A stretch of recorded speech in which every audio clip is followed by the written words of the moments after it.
Hi, I'm Robin Hayden, the Executive Director of Alabama Arise. I wanted to update y'all on what happened during the first 2 weeks of the 2021 legislative session and talk about what we expect next week when lawmakers return to Montgomery.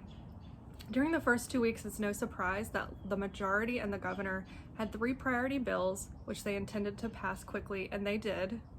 Unfortunately, all 3 of those bills seem focused on protecting corporate profits, sometimes at the expense of everyday people.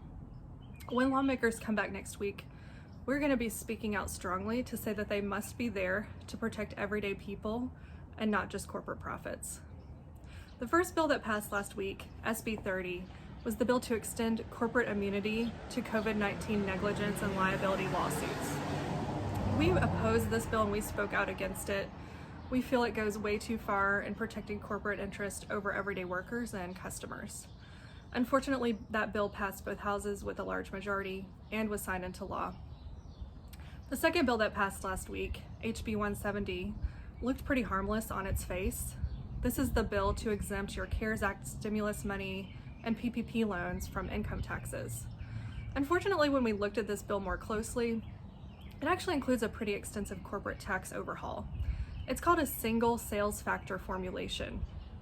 And when other states have done this, it has ended up costing them millions of dollars in corporate income tax revenue. So we're really concerned about the potential impact to our education trust fund as a result of this major reform.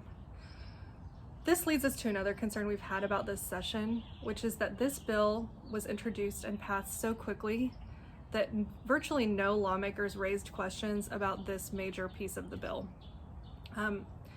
Because of COVID-19, public access is limited, and the only way the general public can typically weigh in on a bill is to request a public hearing, which is difficult to do right now, and also not quite safe for many people.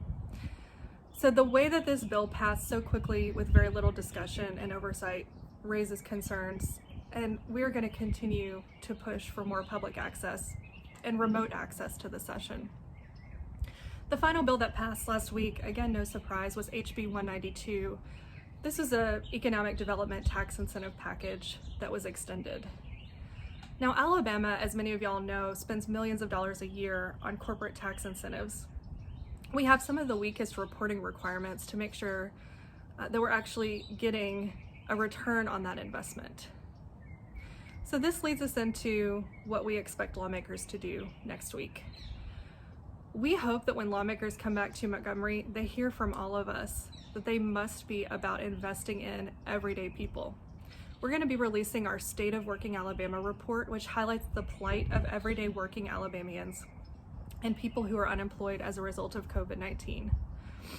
What our report shows is that our state has failed to expand in key programs and services and to pass policies that could ensure that workers have what they need to be safe and to recover from COVID-19. We have several policy recommendations, and we will be asking all of you to take action to support those. Of course, a key one is to expand Medicaid to ensure that every low-wage worker or unemployed person has access to affordable health care, especially in this pandemic. We're going to be asking them to untax groceries, to extend workers' rights supports, to shore up our unemployment insurance program, and to make sure that housing and nutrition are also prioritized as key investments to support workers.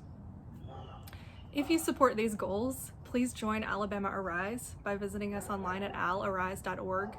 Your contribution of just $15 or more will ensure that you are counted as one of our members driving our progressive agenda. You can also sign up for action alerts, sign up for our daily news digest, and follow our bills of interest at alarise.org. Thank you so much for your support. Thank you for speaking out. We appreciate you.